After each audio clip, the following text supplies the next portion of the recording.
But yeah, let's first look at the infrastructure. So as I don't know. I would assume most folks here have familiarity with, within their operating system, setting up Python, attaching to Python with a Jupyter notebook and running some form of code within that notebook. It's sort of this nested structure of the computer is running the Python is interfacing via Jupyter is running the specific thing I asked it to do.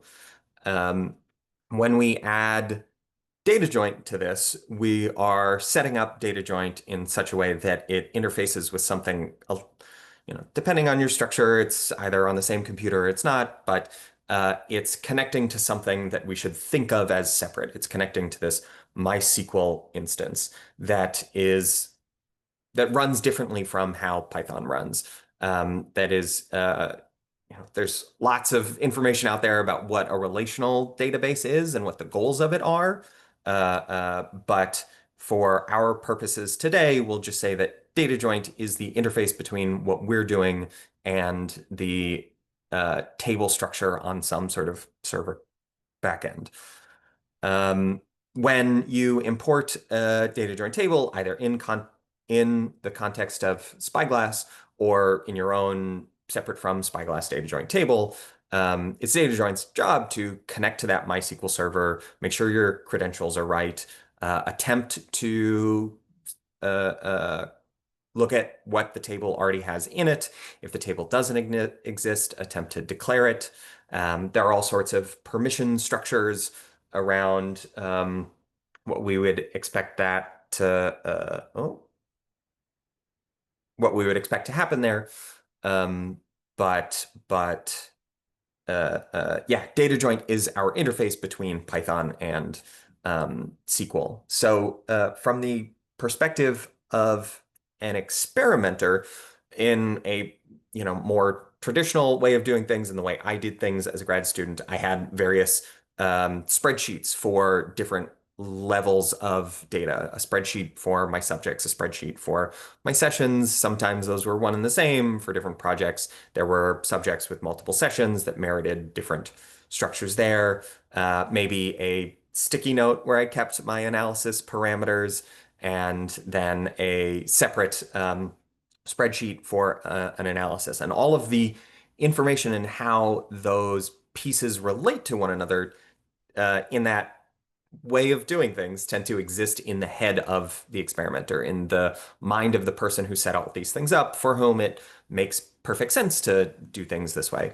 And that's fine if that's you want to work independently from other people, but with this goal of reusability, shared data access, collaboration in mind, we need to establish norms that sort of enforce conventions across folks. And there are plenty of, data storage conventions, NWB, being one of them, that say this is how you should store your data.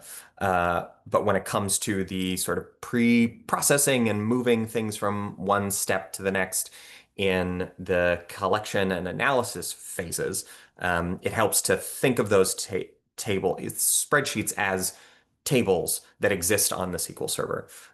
So you have a separate table for your list of subjects, for your list of sessions, a separate table for your analysis parameters, and then your analysis itself.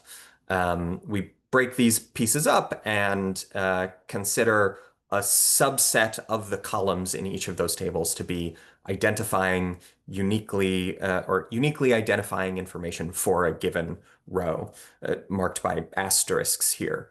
So when tables connect to each other, they are inheriting those foreign keys as sort of a terminology piece from SQL to uniquely identify a row in a given downstream table. Yeah, Jose. Yeah, just a quick curiosity question. What else is a SQL used for outside of research, or is it just a research oriented Oh, I mean, or- the supermarket that you go to probably manages their inventory in SQL.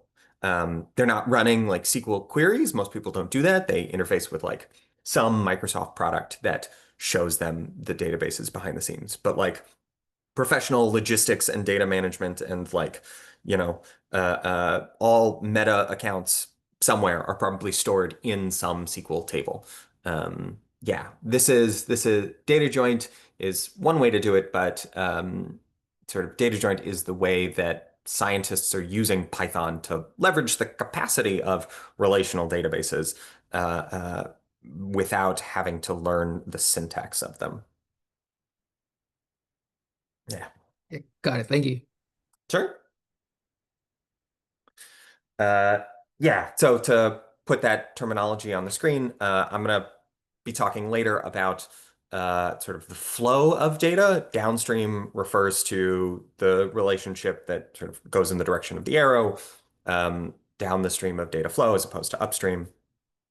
Primary keys are fields within a table, columns within a table that uniquely identify a row.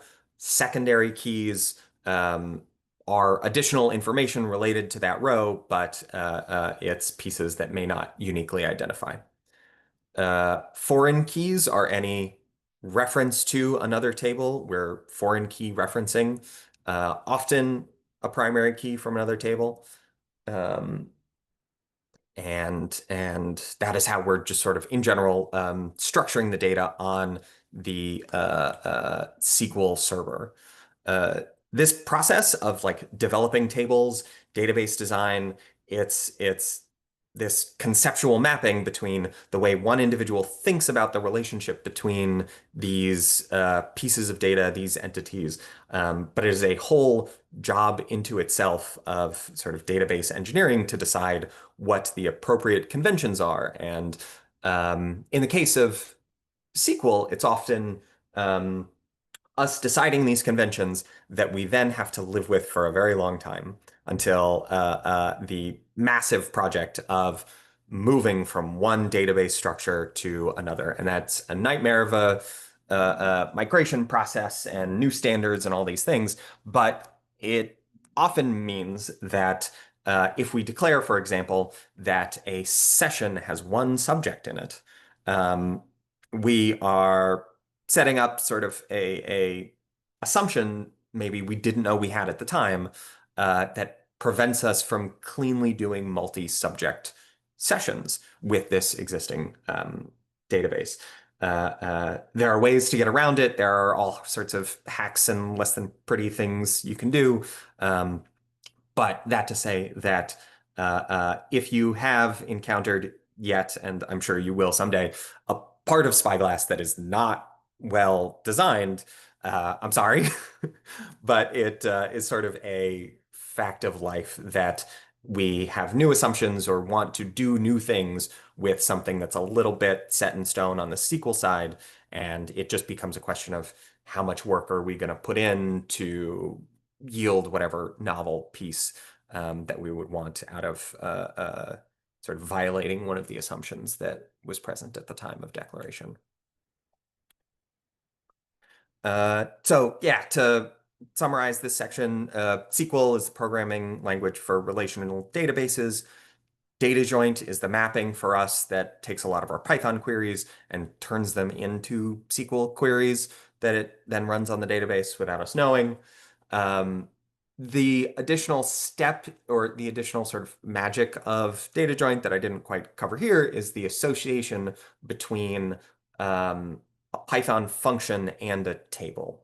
So for SQL, it's just assumed like these things are in tables. You run inserts, updates, deletes. That's how you interact with it.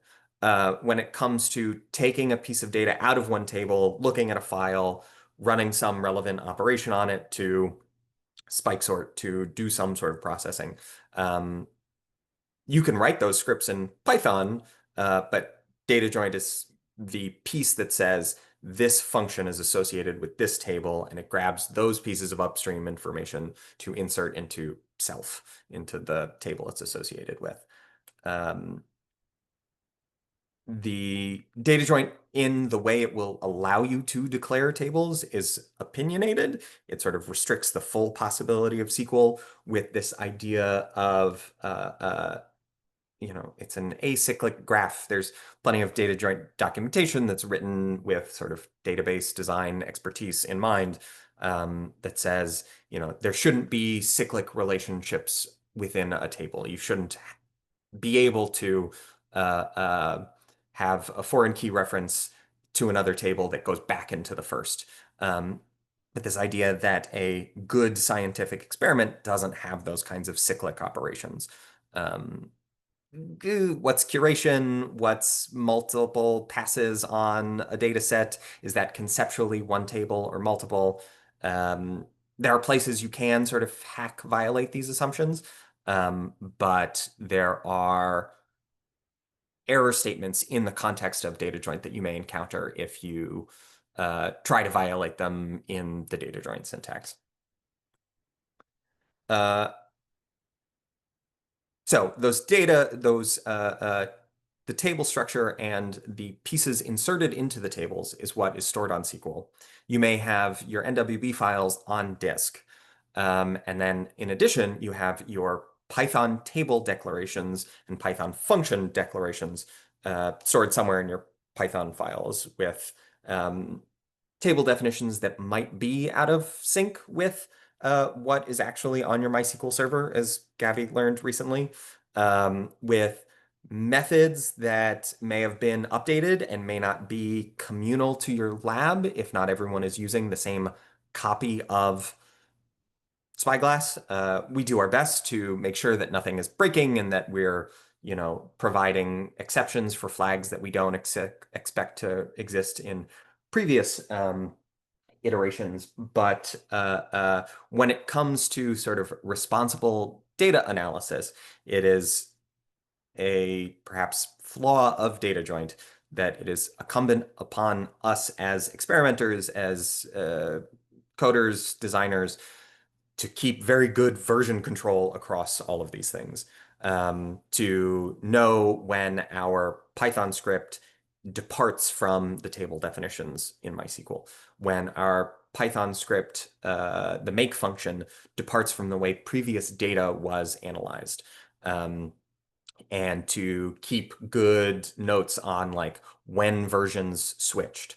GitHub is good about this, but you could make the critique of DataJoint that it ought be more featureful in uh, um, deciding the state of the code ought be the same across instances of or across rows within a table. And that's not necessarily true, which means a lot of care has to be taken to version control via Git to take careful notes about which version of what was used when, and to make sure that all versions of code that manipulate data are stored somewhere and shared across collaborators within a project.